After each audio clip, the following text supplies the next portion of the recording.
I wanted to do something a little bit different for today's video. My daughter has a birthday party this weekend. It's going to be a little winter safari birthday party. It's a Too Wild theme because she's turning 2. So there's going to be a bunch of safari animals, but I'm also going to incorporate some winter decorations because her birthday is the 23rd of December. So I always want to kind of keep a little bit of a winter theme. So I figured the juxtaposition with the winter and the safari is just like cute, funny, and enchanted. So I figured we could talk about some of the fun party details. I can work on the little kids goodie bags and we can chit chat about Bremen home. So because I like to do a little bit of a winter theme every year, we have Santa Claus come to the party every year, which is my father-in-law. And because it's a safari theme, Santa's gonna be wearing a cheetah hat. So I thought that was really cute. We're gonna make the kids little party bags tonight. They're gonna be this little cheetah print. I have these mini animal crackers I'll put in there, a little rainbow scratchbook, these bubble bracelets, bubbles, stickers, little beach balls, and I believe that's it. I want to make it as fun as possible for the kids because really the reason you do this is for all the kids to have a good time and to make memories. So I'm going to have a little kids zone, which is going to have a bunch of things for them to play with and do. I was going to have a little tattoo station and do a piñata, but a lot of our older kids can't make it. So I think I'm just going to save those things and just make the kids zone as fun as possible for the littles. I can show you a little bit more of the decor in the next video, but for today's video, we'll do our little chit chat and I will make the kids goodie bags. So this will be our 3rd year in our antique mall that we're in.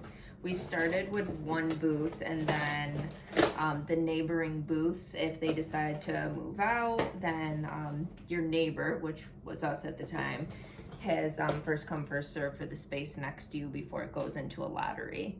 So we decided to expand because we had kind of like this funky entrance to our shop, and a lot of people, you'll notice if you have an antique booth, they're aisle shoppers, so they'll shop right on the aisle and they won't even walk into your shop.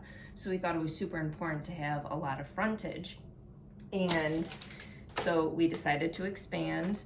And we definitely noticed a difference with sales once we expanded our entrance. So now that this is our 3rd winter, I feel like we're kind of getting a better grasp on what sells during the busy seasons and what to incorporate into our shop, what layouts are working in our shop. So what I have noticed is refreshes are very important. It's usually repeat clients that are coming, repeat customers that are coming in. So change is super important because if it looks the same on the aisle, they won't even step foot in your shop because they think it's the same as last week when they came in. So I like to change it up, and even if it's just changing your front display and then keeping the rest of the shop the same until you can do a big refresh, that's fine too. In the beginning of the year, I always like to make some type of vision board to come up with what I want the shop to look like, what I want to incorporate in the shop furniture-wise. Is there certain styles of decor that I want to put in the shop? And I started creating that this year and what changes I want to make. Last year we did the black wall, and this year I want to make bigger changes. There's like this commercial type carpet that was put everywhere back in the day in all of our booths, and it kind of just ages the space, which when you have older furniture in your space, I feel like it just doesn't make your pieces look as great as they could. So I believe we're going to do new flooring and we're gonna paint all the walls, which I'll keep that a surprise on what color and the theme we're going for this year.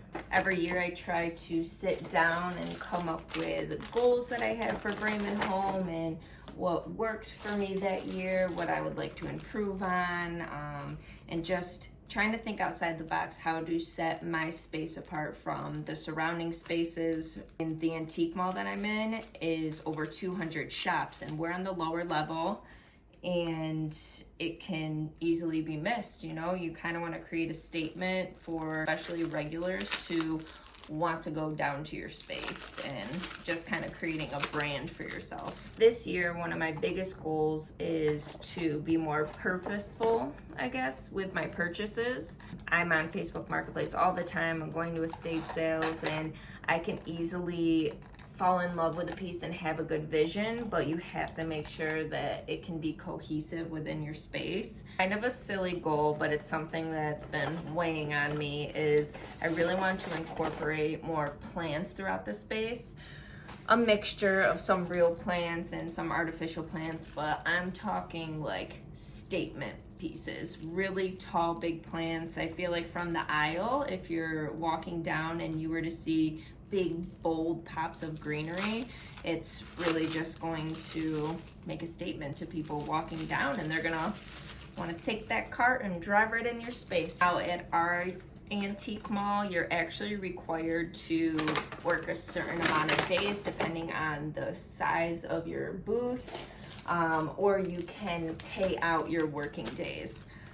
Now, I have 2 little kids at home. I'm a stay-at-home mom, so I don't really have the time to be going to the shops and working, but I also want to create a brand for myself and hopefully maybe venture out. So it's really important to know clientele and to know what people are buying. So this year I want to make it a mission to go to more events for our antique mall. They do an event called The Last Sunday, and basically a bunch of customers come in. You can have demos within your space.